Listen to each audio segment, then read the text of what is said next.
Hi hello ಎಲ್ರಿಗೂ ನಮಸ್ಕಾರ. ನೀವು ನೋಡ್ತಿದ್ದೀರಾ SSTV. ನಾನು ಅಶ್ವಿನಿ. ಓಂ ಶಿವಂ ಚಿತ್ರತಂಡ ಇವತ್ತು ನಮ್ಮ ಜೊತೆ ಇದ್ದಾರೆ ವರಮಹಾಲಕ್ಷ್ಮಿ ಹಬ್ಬವನ್ನು ಆಚರಿಸೋಕ್ಕೆ. ಬನ್ನಿ ಅವ್ರ ಜೊತೆ ಮಾತಾಡೋಣ. Hi sir. ಹಾಯ್. ನಮಸ್ಕಾರ ಸರ್. ಮೊದಲನೇದಾಗಿ ವರಮಹಾಲಕ್ಷ್ಮಿ ಹಬ್ಬದ ಶುಭಾಶಯಗಳು. Thank you. ಲಕ್ಷ್ಮಿ ನಿಮಗೆ ನಿಮ್ಮ ಸಿನಿಮಾ ತಂಡಕ್ಕೆ ಒಳ್ಳೇದು ಮಾಡಲಿ ಮೊದಲನೇದಾಗಿ. ಹಾಗೆ ಹಬ್ಬ ಅಂತ ಬಂದರೆ ಎಲ್ಲರ ಮನೆಯಲ್ಲಿ ತುಂಬ ವೆರೈಟಿ ಸೆಲೆಬ್ರೇಷನ್ ಅಂತೂ ನಡೀತಾ ಇರುತ್ತೆ.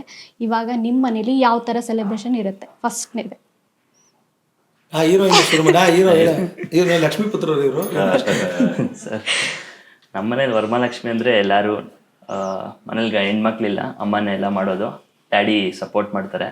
ಯಾವ ಹಬ್ಬಕ್ಕೆ ಇರ್ತಾರೋ ಇಲ್ಲೋ ಗೊತ್ತಿಲ್ಲ, ಆದರೆ ವರಮಹಾಲಕ್ಷ್ಮಿ ಮಾತ್ರ ತುಂಬ ಚೆನ್ನಾಗಿ ಮಾಡ್ತೀವಿ. ಅಷ್ಟೇ. ನೀವಂತೂ ಏನು ಮಾಡಲ್ಲ ಮನೇಲಿ? ಮಾಡ್ತೀನಿ, ಅಪ್ಪಂಗೆ ಹೆಲ್ಪ್ ಮಾಡ್ತೀನಿ, ಅಪ್ಪ ಅಮ್ಮಗೆ ಹೆಲ್ಪ್ ಮಾಡ್ತೀನಿ. ಕಾಕ್ರೋಚ್ ಸುದೀಪ್ ಸರ್ ಕೇಳಬೇಕು. ಭೀಮಾ ಅಂತೂ ಸಕ್ಸಸ್ಫುಲ್ ಆಗಿ ರನ್ ಆಗ್ತಾ ಇದೆ. ಅದರ ಮಧ್ಯೆ ಓಂ ಶಿವಂ ಸಿನಿಮಾ ತಂಡದಲ್ಲೂ ಪ್ರಮೋಷನ್ಗೆ ಮುನ್ನುಗ್ತಾ ಇದ್ದೀರಾ.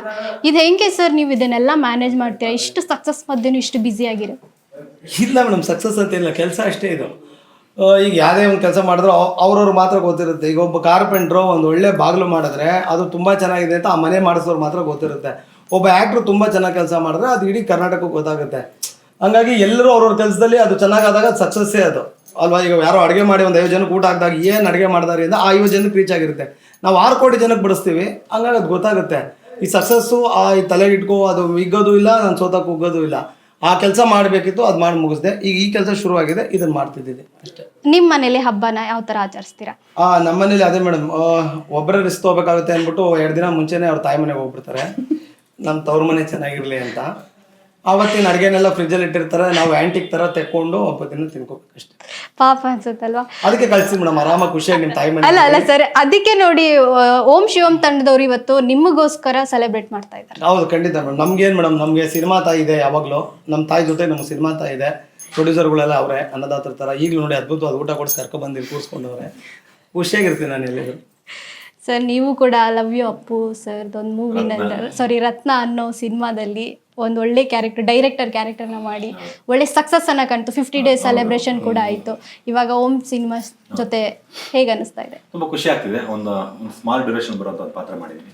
ಎಲ್ಲರೂ ಸ್ನೇಹಿತರು, ನಿರ್ಮಾಪಕರು, ನಿರ್ದೇಶಕರು, ಕಲಾವಿದರು, ಸುದ್ದಿ ಆಗಿರ್ಬೋದು ಅಥವಾ SVT ಮಾಡಿದ್ದಾರೆ, ಬಲರಾಜ್ ಬಾಡಿ, ಎಲ್ಲ ಭಾಳ ಸ್ನೇಹಿತರು, ಎಲ್ಲ ಆತ್ಮೀಯ ಜೊತೆ ನಾವು ಒಂದು ಗುಂಪಾಗಿ, ಒಂದು ಟೀಮ್ ಆಗಿ, ಒಂದು ಕುಟುಂಬದ ಥರ ಕೆಲಸ ಮಾಡಿದ್ದೀನಿ. ನಾನು ಕೆಲಸ ಮಾಡಿದ್ದೀನಿ.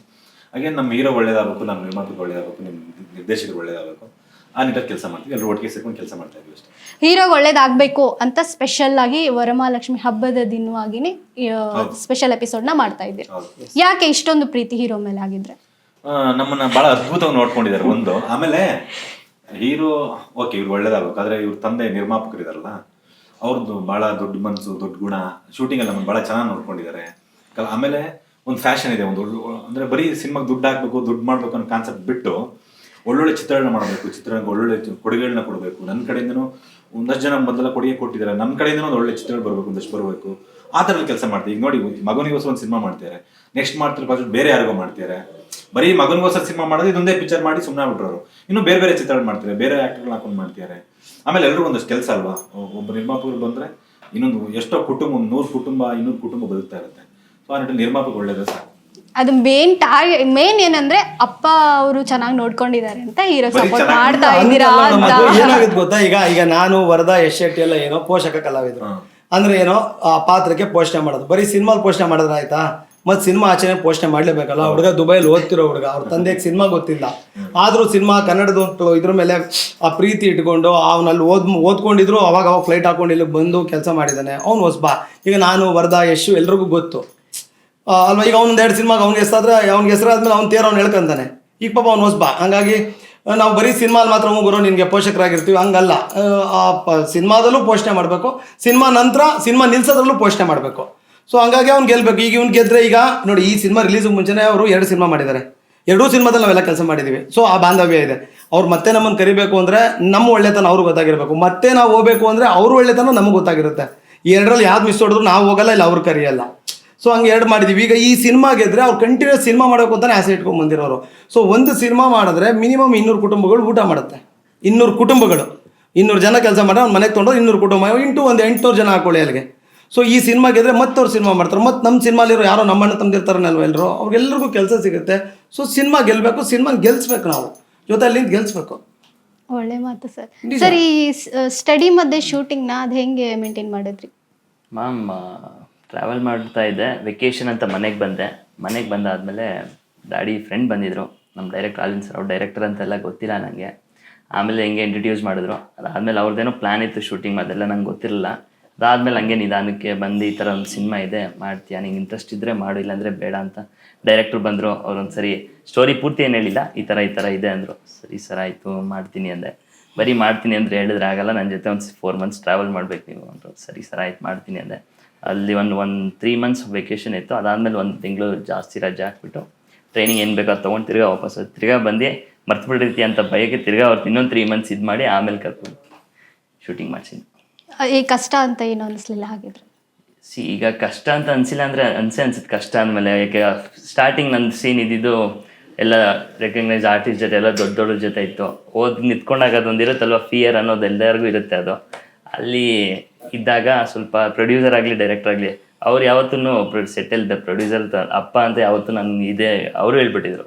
ಶೂಟಿಂಗ್ ಮಾಡ್ತಾ ಇದ್ರೆ ಪ್ರೊಡ್ಯೂಸರು ಡೈರೆಕ್ಟ್ರು ಹೇಳ್ದಂಗೆ ಅದೇನಿದೆಯೋ ಅದು ಮಾಡಬೇಕಪ್ಪ, ಮನೆಗೆ ಬಾ ಅಪ್ಪ ಅದೆಲ್ಲ ಆಮೇಲೆ ನೋಡೋಣ ಅಂತ ಅವ್ರು ಕ್ಲಿಯರಾಗಿ ಹೇಳಿದರು. ಕಷ್ಟ ಆಯಿತು ಮ್ಯಾಮ್, ಕಷ್ಟ ಹಿಂದೆ ನಾನು ಕಷ್ಟಪಟ್ಟಿದ್ದಲ್ವ, ಅದರಿಂದ ಸ್ವಲ್ಪ ಕಷ್ಟ ಕಡಿಮೆ. Super sir. ಇವಾಗ ವರಮಹಾಲಕ್ಷ್ಮಿ ಹಬ್ಬ ಸ್ಪೆಷಲ್ ಇರೋದ್ರಿಂದ ಇವಾಗ ನಿಮ್ಮ ಹೆಣ್ಮಕ್ಳು ಪೂಜೆ ಮಾಡೋದು, ವೆರೈಟಿ ಅಡುಗೆಗಳೆಲ್ಲ ಮಾಡೋದು ಅದೆಲ್ಲ ಕಾಮನ್ ಅಲ್ವಾ? ಇವಾಗ ನಿಮ್ಮ ಪ್ರಕಾರ ನೀವು ಪೂಜೆ ಮಾಡಬೇಕು ಅಂತ ಬಂದರೆ ಹಬ್ಬನ ಯಾವ ರೀತಿ ಆಚರಿಸ್ತೀರಾ? ಎಕ್ಸ್ಪ್ಲೈನ್ ಮಾಡಿ. ನನಗೆ ಗೊತ್ತೇ ಇಲ್ಲ ಮೇಡಮ್, ನಾನು ಚಿಕ್ಕದ್ರಿಂದ ಬರೀ ಅಲ್ಲ, ಒಂದು ವೇಳೆ ಆಚರಿಸ್ಬೇಕು, ಇವಾಗ ನೀವು ಇಲ್ಲ ನೀವು ಮಾಡಲೇಬೇಕು ಅನ್ನೋದಿದ್ರೆ ನೀವು ಯಾವ ಥರ ಆಚರಿಸ್ತೀರಾ? ಅಲ್ಲ, ಅದನ್ನೇ ನಾನು ಹೇಳ್ತಾ ಇರೋದು. ನಾನು ಈ ಚಿಕ್ಕದ್ರಿಂದನೂ ತುಂಬ ಕೆಲಸ ಮಾಡ್ಕೊಂಬಂದವನು. ನಾನು ಡೈಲಿ ವೇಜಸ್ ಕೆಲಸ ಮಾಡಿದವನು. ನಾನೀಗ ಗೌರ್ಮೆಂಟ್ ಎಂಪ್ಲಾಯ್ ಆದರೆ ವರಮಹಾಲಕ್ಷ್ಮಿಗೆ ರಜಾ ಕೊಟ್ಟಿದ್ರೆ ಮನೇಲಿ ಕೂತ್ಕೊಂಡು ನೋಡ್ತಿದ್ದೆ, ಇದು ಹಿಂಗೆ ಮಾಡ್ತಾರಾ ಅಂತ. ಆ ದಿನಗಳೇ ನೋಡಿಲ್ಲ.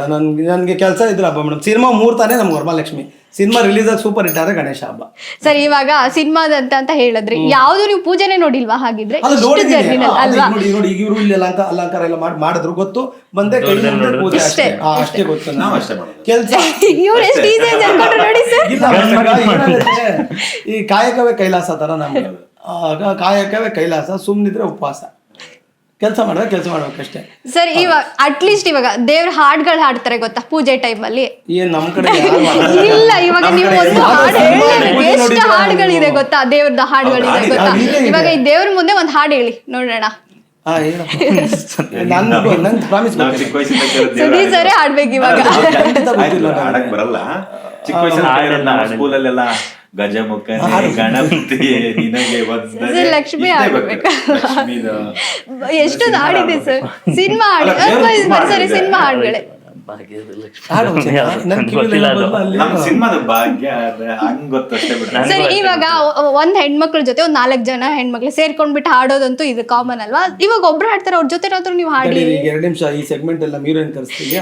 ನಾನು ಹೇಳ್ತಾ ಇದ್ದೀನಿ, ಹೀರೋಯಿನ್ ಹೆಣ್ಮಕ್ಳು ಹಾಡೋದು ಸಹಜ ಅಲ್ವಾ? ಇದು ರಾವಣನ್ ಕೈಲಿ ಚಂದಮ್ಮನ ಕತೆ ಹೇಳಿಸು ಅಂದಂಗ ಆಯ್ತಲ್ಲ ಮೇಡಮ್. ಸರಿ, ಇವಾಗ ಇನ್ನೊಂದು ಟಾಸ್ಕ್ ಕೊಡ್ಲಾ? ಇವಾಗ ನೀವೇನಿದ್ರು ಹೊಡಿ ಬಡಿ ಕಡಿ ಇಷ್ಟೇ ಅಲ್ವಾ ಸಿನಿಮಾದಲ್ಲಿ? ಇವಾಗ ನಿಮ್ಮ ಸ್ಟೈಲ್ ಅಲ್ಲಿ ದೇವ್ರ ಮುಂದೆ ಬಂದ್ರೆ ಯಾವ ರೀತಿ ವರ ಕೇಳ್ತೀರಾ? ನಾನಾ ದೇವ್ರೆ ಆತರ ಬೇಡ ಸರ್, ಬೇಗ ಹೀರೋ ಮಾಡ್ಬಿಡು ತಂದೆ ಅಂತ ಕೇಳ್ತೀನಿ. ಅದೇ ದೇವ್ರಿಗೆ ಒಂದು ವಾರ್ನಿಂಗ್ ಕೊಡೋದಾದ್ರೆ ಹೆಂಗ್ ಮೇಡಮ್? ವಾರ್ನಿಂಗ್ ಎಲ್ಲ ಏನು ಇಲ್ಲ ಸರ್. ಆಗುದಲ್ವ ಶೂಟಿಂಗ್ ಅನ್ಕೊಂಡು? ಶೂಟಿಂಗ್ ಅನ್ಕೊಂಡು ಏನು ವಾರ್ನಿಂಗ್ ಆ ಥರದ್ದೇನು ಸನ್ನಿವೇಶ ಬರಲ್ಲ ಮೇಡಮ್. ಆ ಥರದ್ದೇನು ಇವಾಗ ಯಾರೋ ಒಬ್ರು ನಿಮ್ಗೆ ಆಗದೆ ಇರೋ ವ್ಯಕ್ತಿ ಇದ್ದಾರೆ, ಅವರನ್ನೇ ದೇವ್ರು ಅನ್ಕೊಂಡು ಅವ್ರಿಗೆ ಈ ತರ ಏನಿಲ್ಲ, ಡೈರೆಕ್ಟರ್ ಸ್ಕ್ರಿಪ್ಟ್ ಕೇಳ್ತೀನಿ, ಅಣ್ಣ ಅದೇನ್ ಬರ್ತಿದೆ ಕೊಡೋಣ ಅಂತ. ನಾವಿಲ್ಲೇ ವಾರ್ನಿಂಗ್ ಏನ್ ಕೊಡ್ತೀವಿ ಅಂತ ಹೇಳಿದ್ರೆ ನಾಳೆ ನಮ್ಗೆ ಶುರು ಅಷ್ಟೇ. ದೇವ್ರ ಅಣ್ಣ ನಮ್ ಸಿನಿಮಾ ರಿಲೀಸ್ ಇದೆ, ದೇವ್ರೆ ನಮ್ ಸಿನಿಮಾ ರಿಲೀಸ್ ಇದೆ 100 days ಮಾಡಮ್ಮ ಅಂತ. ಆ ಥರದ್ದು ಏನೋ ಕೇಳ್ಕೊಂಡು ಮಾಡಪ್ಪ ತಂದೆ ಅಷ್ಟೇ. ಅಲ್ಲ, ಏನು ಗೊತ್ತೇ ಇಲ್ಲ ಹಿಂಗೂ ಇರ್ತಾರ ಅಂತ ಪೂಜೆಗಳ ಬಗ್ಗೆ ತಿಳ್ಕೊಳ್ದೆ. ತಿಳ್ಕೊಂಡಿಲ್ಲ ಅಂತ ಏನಿಲ್ಲ, ಮನೇಲಿ ಮಾಡ್ತಾರೆ, ಹೋಗ್ತೀವಿ, ಮಾಡ್ತಾರೆ, ಅದೆಲ್ಲ ನೋಡಿದೀವಿ. ಆಮೇಲೆ ಈ ಸಿಕ್ಕಾಪಟ್ಟೆ ಹಂಗೆಲ್ಲ ಇದ್ರೆ ಯಾವುದು ಲಕ್ಷ್ಮಿ ಕೂರ್ಸಬೇಕು. ಈಗ ಸಿಂಪಲ್, ಈಗ ನೀವು ಲೋಯರ್ ಮಿಡಲ್ ಕ್ಲಾಸಲ್ಲಿ ಹುಟ್ಟಿದ್ರೆ ಲಕ್ಷ್ಮೀ ಪೂಜೆ ಹೆಂಗಿರುತ್ತೆ ನಿಮ್ಗೆ ಗೊತ್ತಿರುತ್ತೆ. ನೀವು ಸಿಕ್ಕಾಪಟ್ಟೆ ರಿಚ್ ಆಗಿ ಹುಟ್ಟಿದ್ರೆ ಗೊತ್ತಾಗುತ್ತೆ. ನೋಟೆಲ್ಲ ಜೋಡಿಸಿ ಅದೇನೋ ತರಿಸಿ ಫ್ಲವರ್ ಡೆಕೋರೇಷನ್ ಮಾಡಿ. ನಮಗೆ ಜೋಬಲ್ಲಿ ಇಟ್ಕೊಳ್ಳೋಕೆ ನೋಟಿರಲಿಲ್ಲ, ಇನ್ನು ಜೋಡಿಸೋದೆಲ್ಲ ಎಲ್ಲಿ ದೂರದ ಮಾತು. ಸಿಂಪಲ್ ಆಗಿ ದೇವ್ರಿಗೊಂದು ಕಡ್ಡಿ ಹಚ್ಚಿ ಏನೋ ನಮ್ಮ ತಾಯಿಯವ್ರು ಮಾಡೋರು ಅದು ನೋಡ್ತೀವಿ. ಆಮೇಲೆ ನಾವು ಕೆಲ್ಸಕ್ಕೆ ಹೋಗ್ಬಿಡ್ತಿದ್ದೆ, ನಂಗೆ ಗೊತ್ತಿಲ್ಲ, ನಾನು ಬರೋ ಹೊತ್ತಿಗೆ ಎಲ್ಲ ಮಲಗಿಬಿಟ್ಟಿರೋರು, ಪೂಜೆ ಮಾಡಿದವರು ದೇವರು ಎಲ್ಲ ಮಲಗಿರೋರು. ಬರೀ ಕೆಲ್ಸ ಇದೇ ಆಯ್ತು ಹಾಗಿದ್ರೆ. ಎಸ್ ಅದು ಕೆಲ್ಸನೂ ಒಂದ್ ರೀತಿ ದೇವರು ಅಷ್ಟೇ. ಅದೇ ಹೇಳ್ದಲ್ಲ, ಕಾಯಕವೇ ಕೈಲಾಸ. ಅಷ್ಟೇ. ಓಂ ಶಿವಂ ಅಲ್ಲಿ ಒಂದು ಒಳ್ಳೆ ಸಾಂಗ್ ಇದೆ ಶಿವನ ಬಗ್ಗೆ, ಕರೆಕ್ಟ್ ಅಲ್ವಾ? ಆ ಸಾಂಗ್ ಬಗ್ಗೆ ಹೇಳೋದಾದ್ರೆ ನಾವ್ಯಾರು ಆ ಹಾಡನ್ನ ಹಾಡಕ್ ಸಾಧ್ಯ ಇಲ್ಲ ಅನ್ಸುತ್ತೆ. ಚಾನ್ಸೇ ಇಲ್ಲ. ಸಂಸ್ಕೃತದಲ್ಲಿದೆ ಅದು. ಫಸ್ಟ್ ಟೈಮ್ ಅಂದ್ರೆ ಮೊದಲು ಮಾಡಿದ್ರೆ ಗೊತ್ತಿಲ್ಲ ನಂಗೆ, ಆಮೇಲೆ ಯಾರು ಮೊದಲು ಮಾಡಿದವರು ಯಾರು ಅನ್ಕೋಬಾರ್ದು. ನಮ್ಮ ಸಿನಿಮಾದಲ್ಲಿ ಗೊತ್ತಿದ್ದಂಗೆ ಇದು ಫಸ್ಟ್ ಟೈಮ್ ಆ ಥರ ಒಂದು ಪ್ರಯೋಗ ಆಗಿದೆ. ತುಂಬಾ ಅದ್ಭುತ. ನೀವು ಸಾಂಗ್ ಕೇಳಿರ್ತೀರಿ, ನಾವೆಲ್ಲರೂ ಕೇಳಿದ್ವಿ. ಸಾಂಗ್ ತುಂಬಾ ಚೆನ್ನಾಗಿ ಸಾಂಗ್ ರಿಲೀಸ್ ಮಾಡ್ತಾರೆ, ರಿಲೀಸ್ ಆಗಿದೆ ಇಲ್ಲ, ಅಂದ್ರೆ ನಾವು ನೋಡಿದೀವಿ ಅಷ್ಟೇ. ಸಾಂಗ್ ರಿಲೀಸ್ ಆಗುತ್ತೆ, ಖಂಡಿತ ಜನತೆಗೂ ಕೂಡ ಬಹಳ ಇಷ್ಟ ಆಗುತ್ತೆ ಸಾಂಗ್. ನಿಮ್ಮ ಒಂದು ಸಿನಿಮಾಗಳಲ್ಲಿ ನೀವೇ ಹೀರೋ ಆಗಿರ್ತೀರಾ, ನೀವೇ ವಿಲನ್ ಆಗಿರ್ತೀರಾ. ಇವಾಗ ಈ ಸಿನಿಮಾದಲ್ಲಿ ನಿಮ್ಮ ಕ್ಯಾರೆಕ್ಟರ್ಗಳು ಯಾವ ಥರ? ಅದೇ ಈ ಸಿನಿಮಾದಲ್ಲಿ ನಂದೊಂದು ಜೀರ್ಜಿಮ್ಮೆ ಅನ್ನೋ ಕ್ಯಾರೆಕ್ಟ್ರು, ಜೀರ್ಜಿಮ್ಮೆ ಅಂತ ಹೆಸರಿಟ್ಟಿದ್ದಾರೆ, ನೆಗೆಟಿವ್ ಕ್ಯಾರೆಕ್ಟ್ರು. ವರ್ಧಾ ಅನ್ನೋದು ಕಾಂಬಿನೇಷನ್ ಇರಲಿಲ್ಲ, ನನಗೆ ವರ್ಧಂದು ಐಡಿಯಾ ಇಲ್ಲ. ಯಶ್ ಶೆಟ್ಟಿದು ನಂದು ಕಾಂಬಿನೇಷನ್ ಇತ್ತು. ಅವನು ನಾನು ಜೊತೆ ಕೆಲಸ ಮಾಡಿದ್ವಿ. ನಾನು ಅವರು, ರೋಬೋ ಗಣೇಶು, ರವಿ ಕಾಳೆ, ನಮ್ದೆಲ್ಲ ಕಾಂಬಿನೇಷನ್, ಹೀರೋ ಮತ್ತು ಹೀರೋಯಿಂದೆಲ್ಲ ಕಾಂಬಿನೇಷನ್ ಇತ್ತು. ನಮ್ಗಳ ಜೊತೆ ನಾವು ಮಾಡಿದ್ವಿ. ವರ್ಧಂದು ನಂದು ಕಾಂಬಿನೇಷನ್ ಇರಲಿಲ್ಲ. ಆಮೇಲೆ ಬಾಲಣ್ಣ, ನಮ್ಮ ರಾಜ್ ಬಾಲ್ವಾಡಿ ಅವರು, ನಮ್ದೆಲ್ಲ ಕಾಂಬಿನೇಷನ್ಸ್ ಇತ್ತು. ನೆಗೆಟಿವ್ ರೋಲ್, ಒಂದು ನೆಗೆಟಿವ್ ರೋಲ್. ನನ್ನ ಪಕ್ಕ ಪರೋಡಿ ಲೋಪರ್ ಆ ಥರದೊಂದು ಕ್ಯಾರೆಕ್ಟರ್, ಏರಿಯಲ್ಲಿರುವಂಥ ಪರೋಡಿ ಹುಡುಗನ ಕ್ಯಾರೆಕ್ಟರ್. ಬಟ್ ಚೆನ್ನಾಗಿದೆ.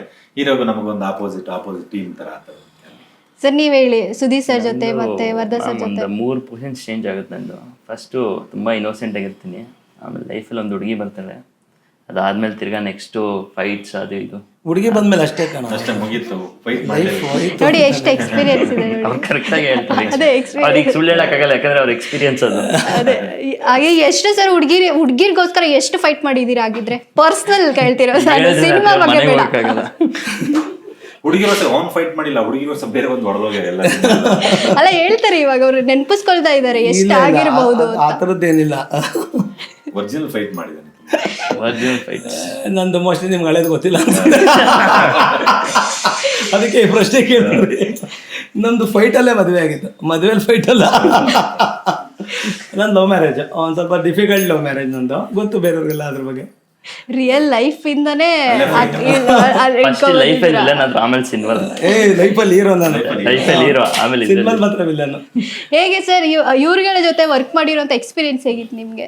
ನಂದು ಫಸ್ಟ್ ಶಾರ್ಟ್ ಏನಿತ್ತು ಅದರೆಲ್ಲ ಎಲ್ಲರೂ ಇದ್ರು. ಫಸ್ಟ್ ಶೆಡ್ಯೂಲ್ ಆದಮೇಲೆ ಇವತ್ತು ಸಿನಿಮಾ ಆಲ್ಮೋಸ್ಟ್ ಮುಗಿಸ್ 1.5 years ಆಗ್ತಿದೆ, 1.5 years ಆಗ್ತಿದೆ.